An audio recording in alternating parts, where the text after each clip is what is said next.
You know,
promised we need to finish off on these issues of cost and move on to our chapter, our topic. There were things that we needed to show before we close on this topic. I think I promised that we will try to show how, in terms of picture, how the cost concept is related to the cost function in life.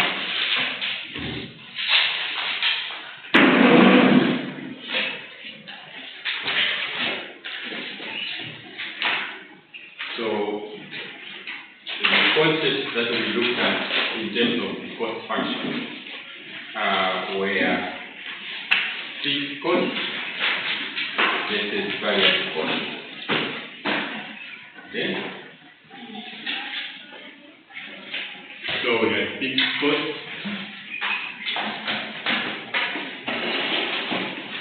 then we have variable.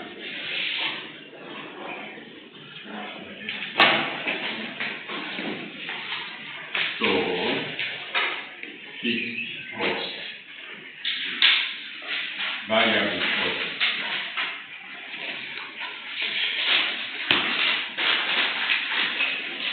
And we provided a solution for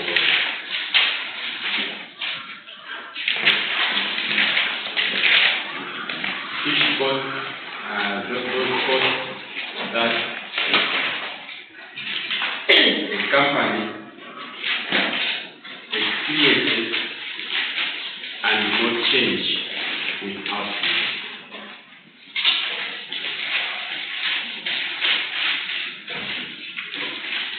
These costs do not change with output. Whether the company is idle, is not producing anything, fixed costs will always be there. So, for example, if you are renting land for a building, the cost of renting land for a building does not depend on how you are using that land or that building. You may pay for 10 acres of land, you may pay rent. It doesn't matter whether you go use all the 10 acres or not. If you rent it, it doesn't matter whether you are buying half of it or a lot of rooms are vacant. It doesn't matter. So that is a fixed cost.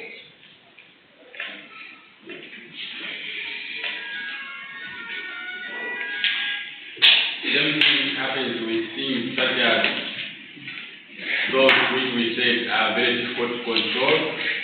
Remember, when we looked at controllable and non-controllable costs, some of the costs that cannot easily be controlled is the cost of capital, meaning interest rates.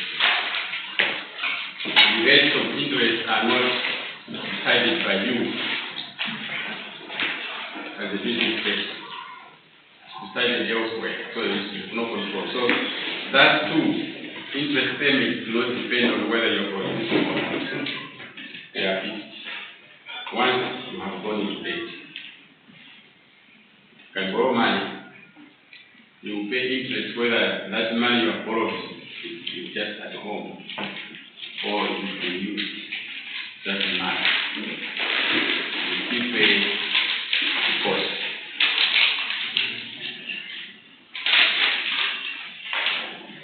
Then we also talked about variable costs. These are costs that depend on the output. They change with output. Okay? So, for example, raw materials, wages. You may employ more people because there is more work to do. So the variable costs change with output. If you are not producing anything,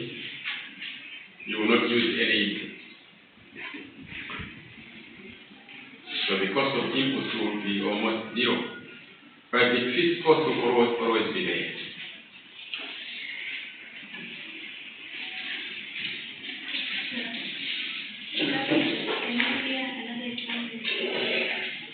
Another example of variable cost. Well, raw materials such as, for example, fertilizer, seeds. Okay? So, for example, if your business is farming, the rent of the land is fixed. Doesn't matter whether you are going to use the land or not. Fixed. If you are renting a warehouse, the rent for that warehouse is fixed. Whether you are keeping anything inside there or not. Okay? And the rent that you pay for the land is fixed. Whether you are going to use the whole acre or you are growing only a quarter of it, doesn't matter. The one who has rented you 1 acre will demand his money or her money. But it's fixed. It doesn't depend on how you use the land. It doesn't depend on how you pour the gas. Okay? But for that business farm, things such as input. So if we look at the cost of fertilizer, the cost of labor, the cost of seeds and all that, that depends on now when you are doing the activity. You are producing. Okay?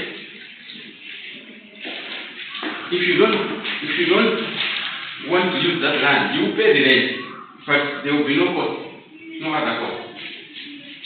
You will not employ anybody. You will not buy any fertilizer.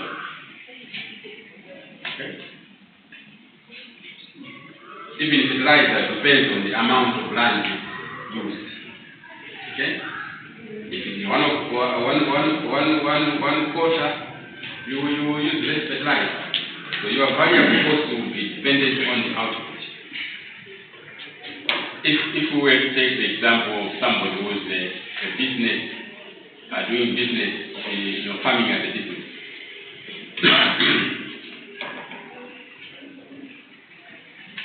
So suppose the example that I've always used so far.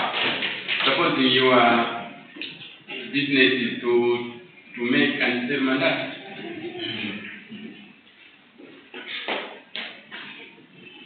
If you are renting a building,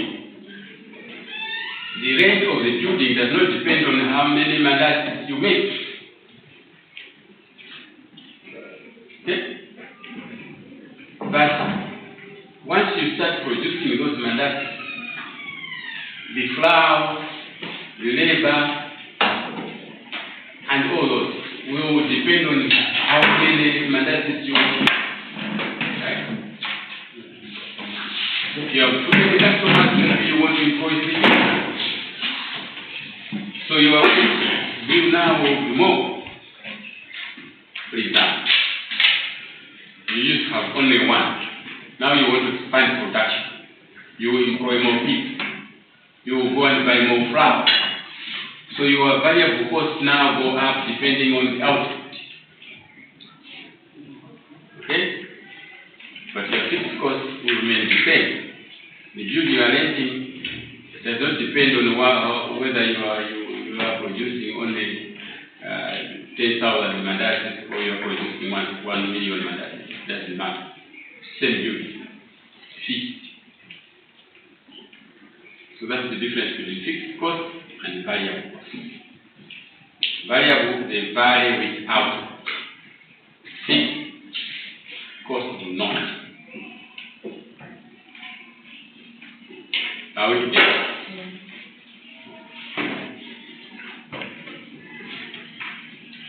Now, from here, you can also derive what is called total cost.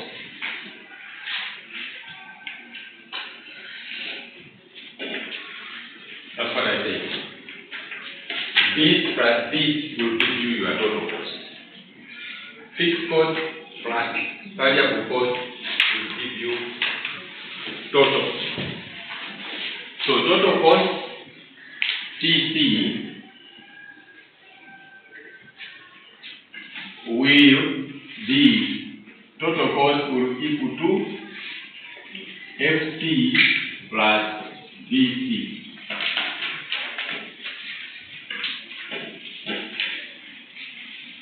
And you guys who are good at mathematics, you can play around with this. Okay? If you take this thing to the left, what will you have? If you take this to the left, you have TC, because you are taking it to the left, here VC is equal to fixed cost. Or you can say fixed cost is equal to TC minus VC. The same thing, you can say, okay, what is VC? VC is equal to, you take this one this side, right? Is equal to total cost minus fixed cost. You can play around with that, and so if you are given certain figures, you can find the answer for what you want.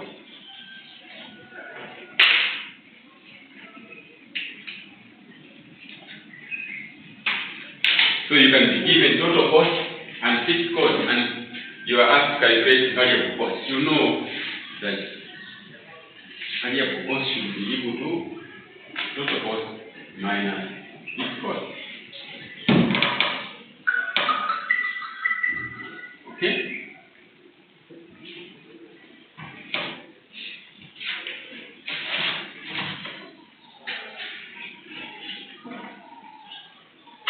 Now, there are other things that we also try to define. And these are average cost and then marginal.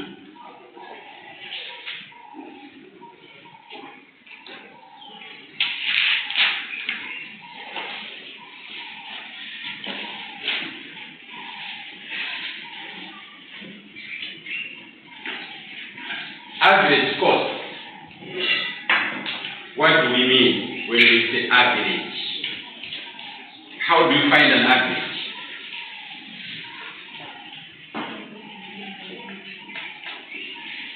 Yeah, in general, how do we find an average? So, for example, what is the average age of my student here? How do I go about it?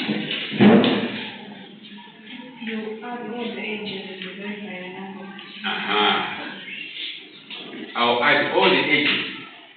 This one is 18, this one is 21, this one is 30, the other one is 40. I'll add it. And then divide by the number of students. That's how I'll find the average age. So average cost is the same thing. I will have to add all the costs, okay? Divide by the item, in this case, the output.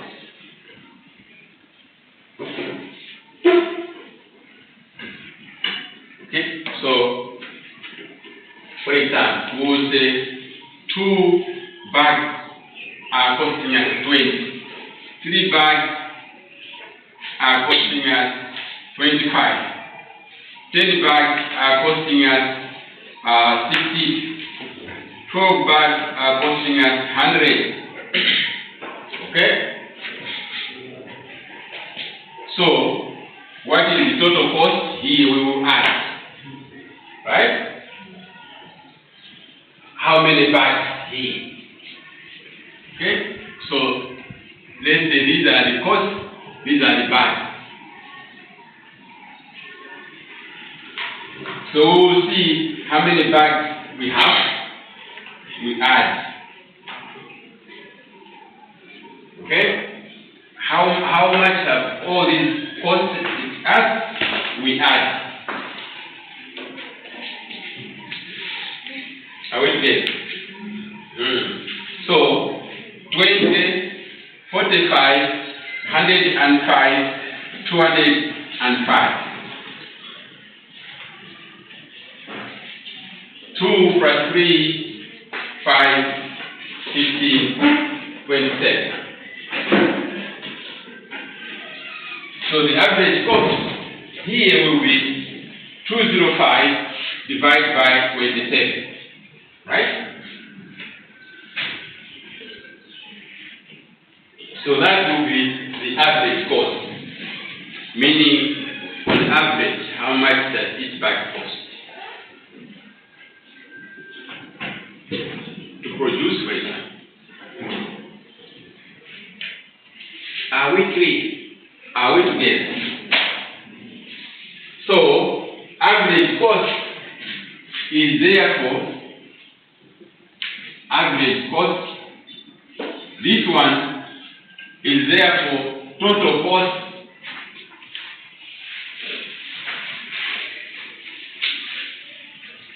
divided by the quantity. Let's say Q.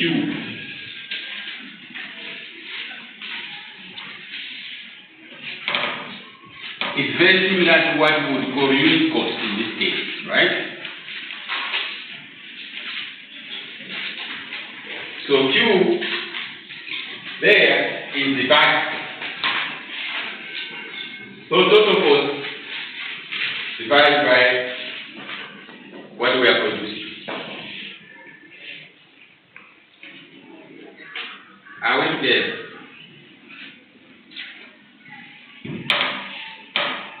No, don't I get surprised. You know, a simple thing like that one, Kumarena can answer.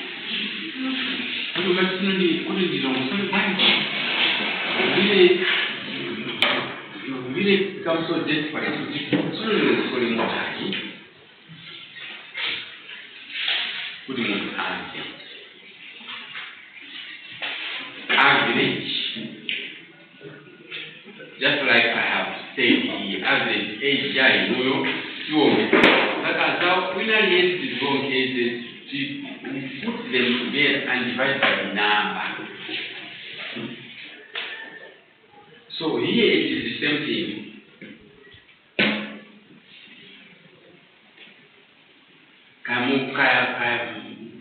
Whether you are producing different products, you can say average for each product or average for the farm.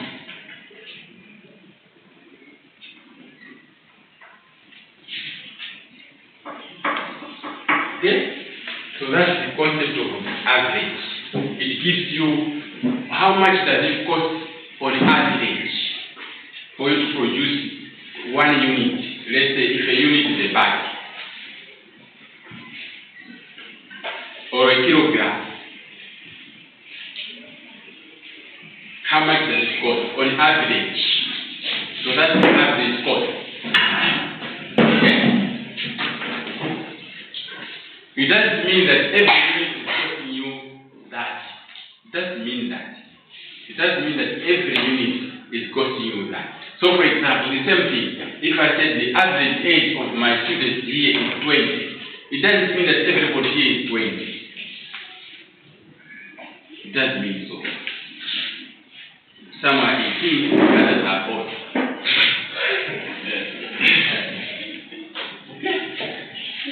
But we're taking the average. Better, eh? Now, why would it be important? Why would it be necessary for a farmer, for example, to find the average cost of a bag? Why is it? He needs to know to calculate the profit, because when he is selling he's selling his maize bag. He's not saying because this bag is costing me more than this bag, so I'm going to sell this bag at more than this one. No. The same thing, if I say the average age here is 20, but somebody is 40, another one is 15. I'm not going to say that this guy, I'm going to tell you,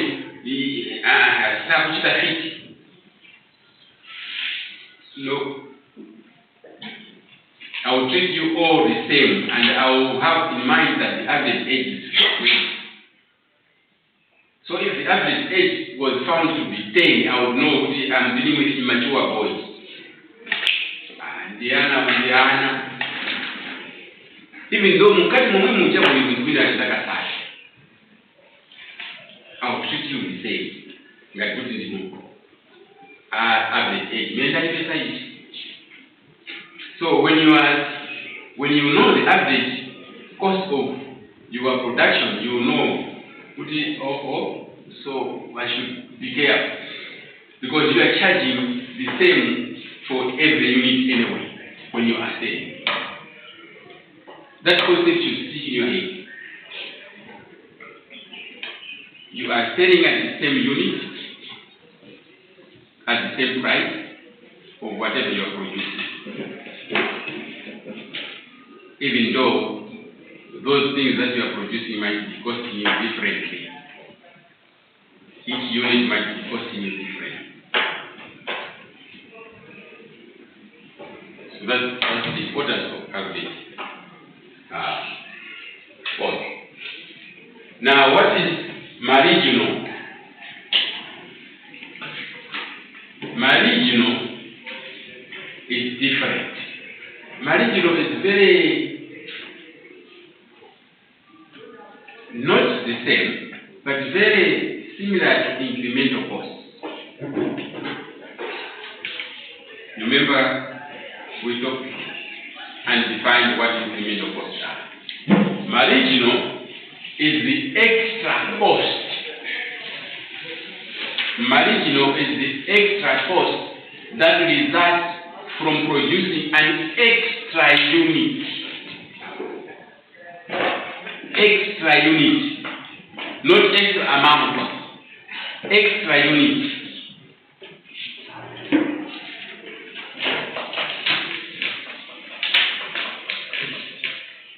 Extra item. What is the cost of you producing an extra item? That's what we call marginal cost. What is the cost of producing an extra item? One more item. So if you are producing 10 bags, what would be the cost if you wanted to produce 11? What is the cost of that 11? The 11th bag? That's what we call marginal cost.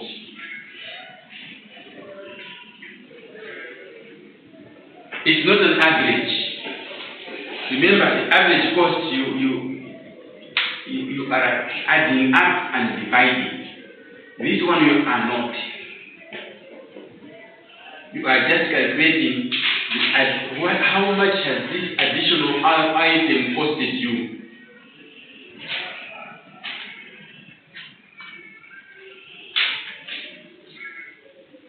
Okay? That's marginal cost.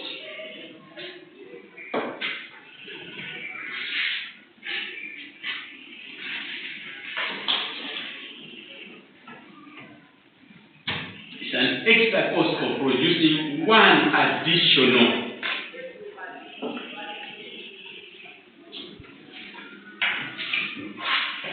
So, you remember, I said this is the same as differentiating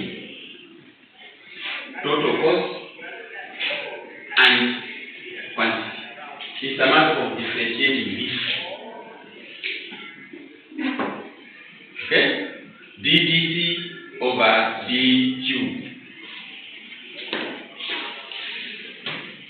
That's the concept.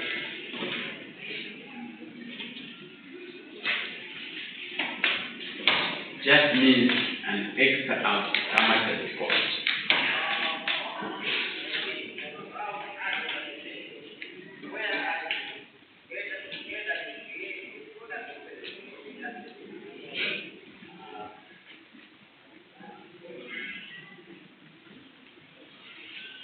This one is just about, the reason this is important is about profit maximization generally. Profit maximization. So, if you know that it is costing you more than, for example, the price at which you are paying, you know you are going into a deep trap. If the marginal cost starts being higher than your price, than the price of that product at the market, you know you are going into trouble. Because it's costing you more to produce that extra unit, and yet that extra unit is selling at below the cost. So basically, it's an issue of profit maximization. As long as your marginal cost is lower than the price, you are good to go. You can even try to increase.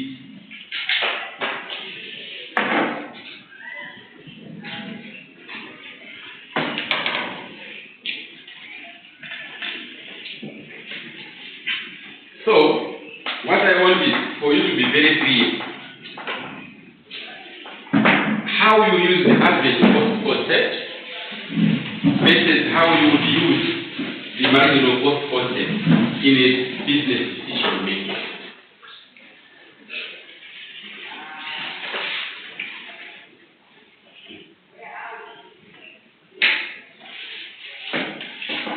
The average cost is for you, helps you calculating the profit and loss.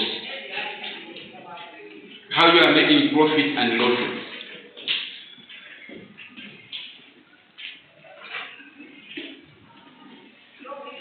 How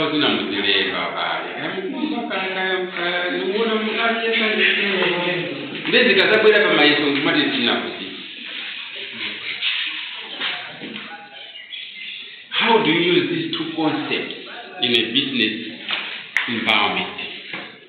The average cost concept and the marginal cost concept. The average cost concept is for you to be able to calculate profit and losses. It can give you a picture of profit and loss. The marginal cost concept is about profit maximization. How do you maximize your profit? So you look at the marginal cost concept, because as long as the marginal cost is lower than the price, than the marginal revenue, you are good to go. You can continue expanding until they are equal.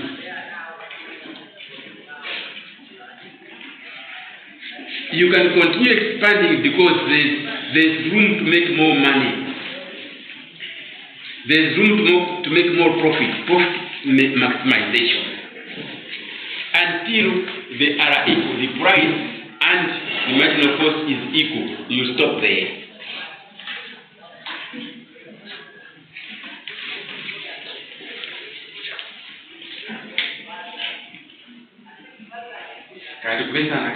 Marginal cost, remember, is the extra cost of producing an extra unit. So, as long as you are making money, continue.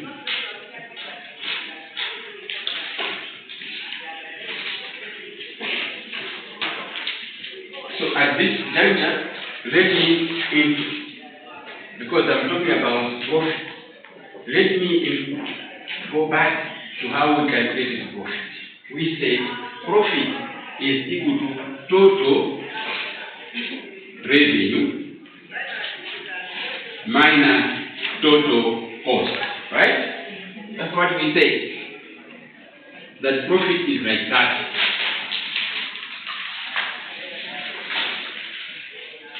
Total cost is what we have been discussing here. Total revenue, how do you calculate total revenue?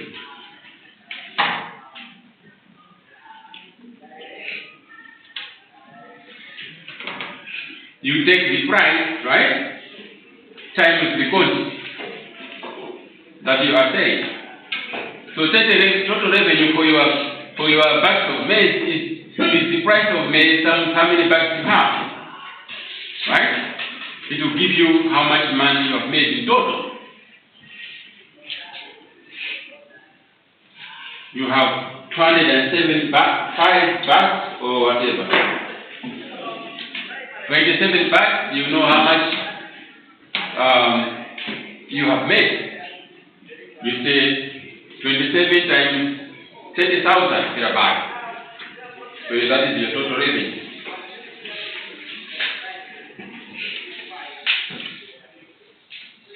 And that's why we were talking about the average cost being important for you to calculate the profit.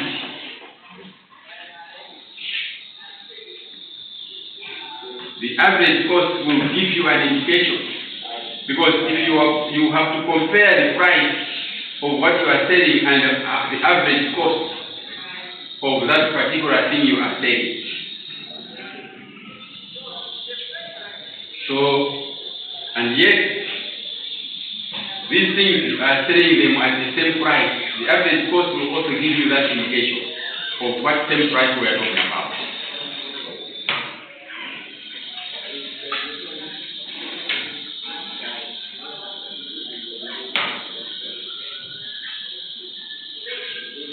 Okay?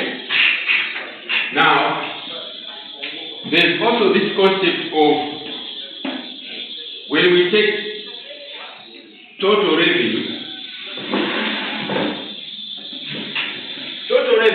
is, as I said, price times quantity.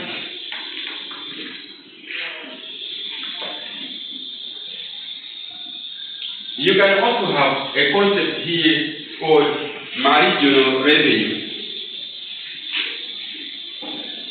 You can also have average revenue. Okay? You can calculate all these things. Average revenue you can also calculate. Marginal revenue you can also calculate. Now, marginal revenue will be what? Based on how we have defined marginal cost. What do you think would be marginal revenue?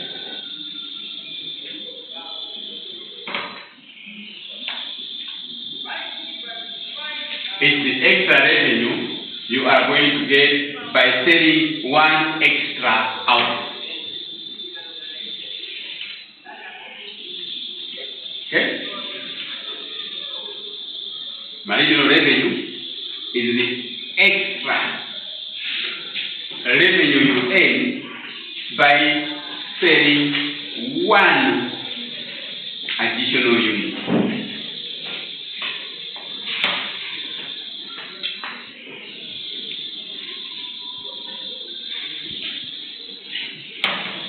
So, in actual sense, that is actually a price, right?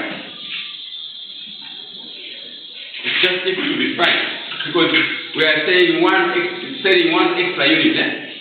So selling one extra unit is what? Is actually the unit of the price of the bag, for example, right?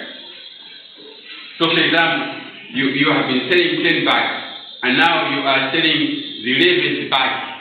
Now we are saying marginal revenue is the extra amount you get from selling one more extra unit.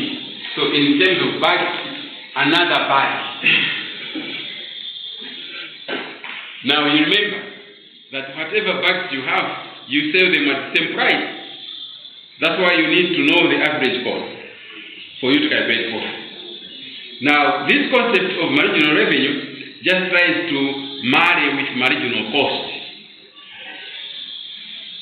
Okay? So you maximize your profit therefore Therefore, you maximize your profit where MC is equal to MR.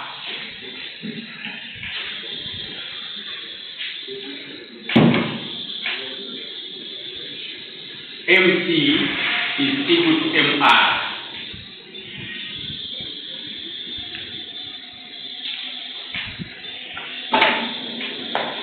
Is this concept clear? If you have, please ask me if it's not yet clear. Okay, sir. I have a question.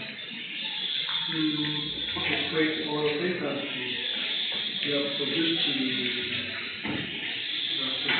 fruit bag.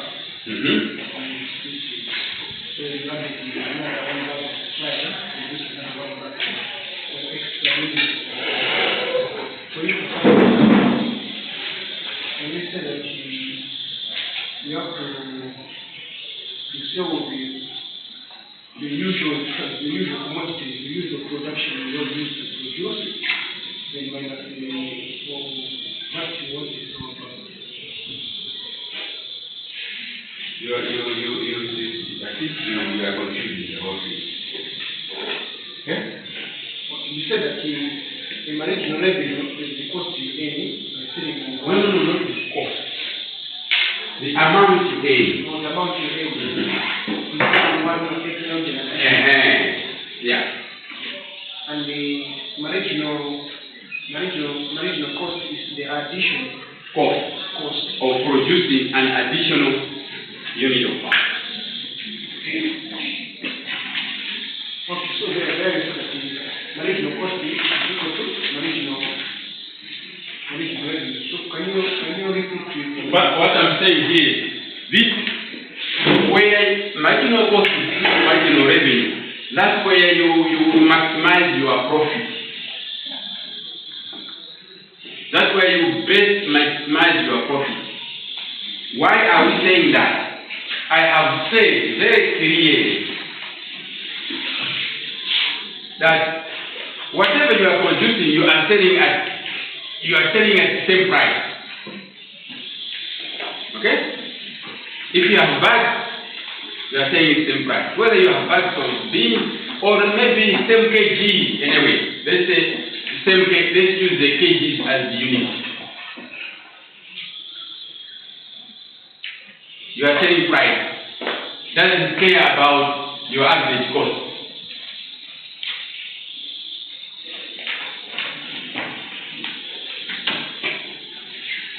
You have fixed cost, variable cost, total cost. Then you have average cost. Average is the same as unit per unit. Okay? Average is the same as per unit. We are talking about cost. My friend, we are talking about cost. Cost per unit. Average. Right? The cost side, put it there. Okay? Put it aside. The cost side, we can talk of total cost, variable cost, fixed cost, and all that. And the average cost, we can also talk about marginal cost. Okay? Now, I introduced the idea of the revenue side. Okay? Revenue, total revenue is what? It's the number of units that you are selling times the price.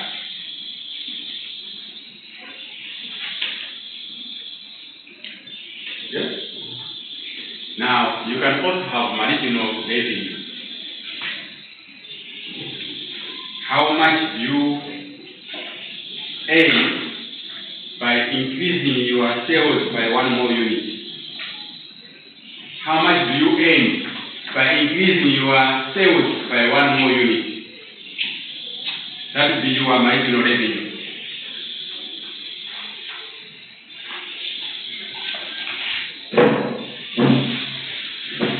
Now, what is very important also is for you to understand the issue of price.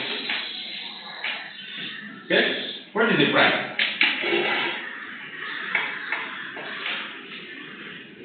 Difficult to find. So, you are selling per kg.